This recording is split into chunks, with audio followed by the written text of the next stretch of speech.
Hi everyone, I was just going to ask a small favour. Now you know I put my live chats as well as the videos on YouTube. I do them in segments of 5, also do them in segments of 50, so people can sit and watch 50 in one whole go, or listen at least to the live chats.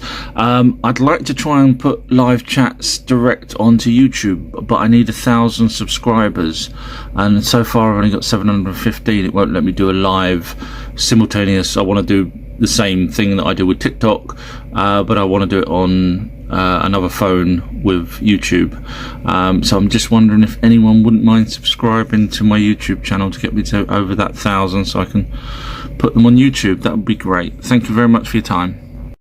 You want to know if the giants were real in the ancient times? Well, let's look now at who was talking about the Nephilim, which were the offspring of Anunnaki and humans, which ended up being giants. Now, it wasn't just the Bible that spoke about them. So native tribes, Native American tribes actually talk about them being 40 to 60 foot tall.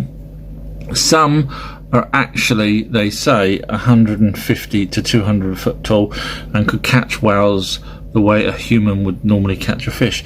So let's have a look, because obviously, you know, are these people, are these native tribes making up these stories? Just look how many there are.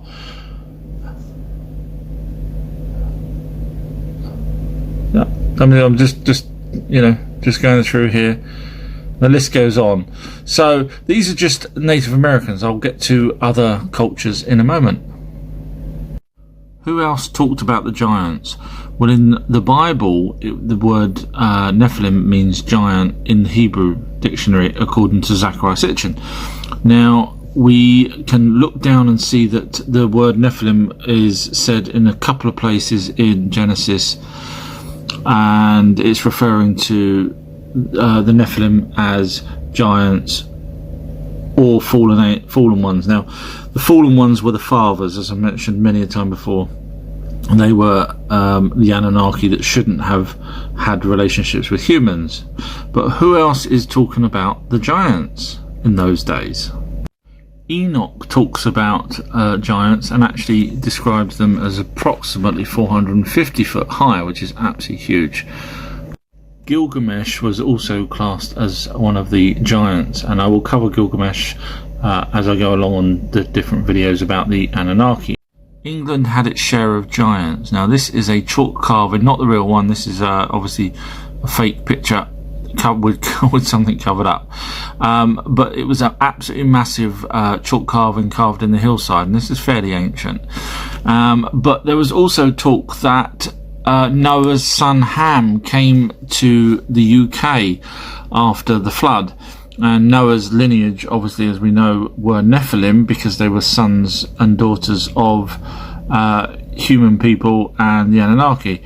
Now here's a picture here that was done back in the 1150 AD, and it says here Merlin being assisted by a giant at Stonehenge. Now we know Stonehenge is older than 1150, so obviously they're taking some liberties here, but the point is that they mention a giant, and that's not the only giant in the UK that's been mentioned. Giant stories require giant lies. Now if these are lies, then they're pretty much worldwide, because this giant story is based in Wales at the time of Camelot with King Arthur, and this one's called Yazbabaden. I've probably pronounced that wrong because it's Welsh and I'm terrible at pronunciations. But what I'm trying to show here is that all around the world there is different stories. Now, in the UK, there was a poem called The Ruin, written in the 8th or 9th century, which is obviously going back some time. And again, that talks about giants. Now, the giants are worldwide. Now, if we take the fact that they were probably 100,000 years ago when the Nephilim started to appear because of the Anunnaki having relationships with humans, that's 100,000 years ago. That's a lot of time to move around the planet. They couldn't. Have you heard of the giant Finn McCall?